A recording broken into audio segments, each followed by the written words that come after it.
প্রিয় দর্শক বন্ধুরা, এই মুহূর্তের জন্য আপার প্রাইমারি থেকে গুরুত্বপূর্ণ খবর আপডেট। প্যারা টিচার বন্ধুদের দুটি গুরুত্বপূর্ণ কেস নিয়ে এই মুহূর্তের জন্য জরুরি সংবাদ মহামান্য কলকাতা হাইকোর্টের। অবশ্যই সবটা দেখে নিন, আর্জেন্ট ভিত্তিতে এই ভিডিওটা আপনাদের জন্য ক্রিয়েট করতেই হচ্ছে। ভিডিওটিকে শেষ পর্যন্ত ওয়াচ করবেন, কোনোভাবে স্কিপ করবেন না। চলুন সরাসরি মূল টপিকে ফোকাস করি। বন্ধুরা, আমরা চলে এসেছি একেবারে অন স্ক্রিন এবং সেখান থেকে দেখতে পাচ্ছি প্যারা টিচার বন্ধুদের জন্য অত্যন্ত গুরুত্বপূর্ণ একটি কেস, যেটি কার্যত ফার্স্ট হিয়ারিং ডেটের 2022 সালে কিন্তু ছিল অক্টোবর মাসে, অর্থাৎ 20 অক্টোবর 2022। কিন্তু তারপর থেকে প্রেজেন্ট যে সিচুয়েশন এবং যে স্ট্যাটাস বর্তমান পরিস্থিতিতে দাঁড়িয়ে এখনও পর্যন্ত next hearing date is not given, অর্থাৎ পরবর্তী ডেট এখনও পর্যন্ত কিন্তু উঠে আসেনি।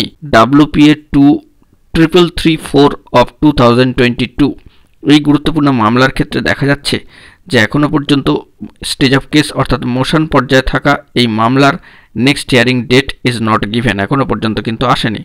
চলে আসি যদি আমরা পরের মামলার ক্ষেত্রে, সম্মানীয় Anup Kumar Manna versus the state of West Bengal and others.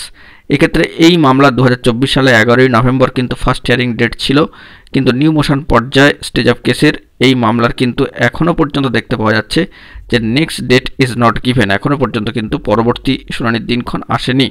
বর্তমান সিচুয়েশনে দাঁড়িয়ে এই স্ট্যাটাসটাই উঠে আসছে দুটি গুরুত্বপূর্ণ মামলা প্যারা টিচার বন্ধুদের ক্ষেত্রে।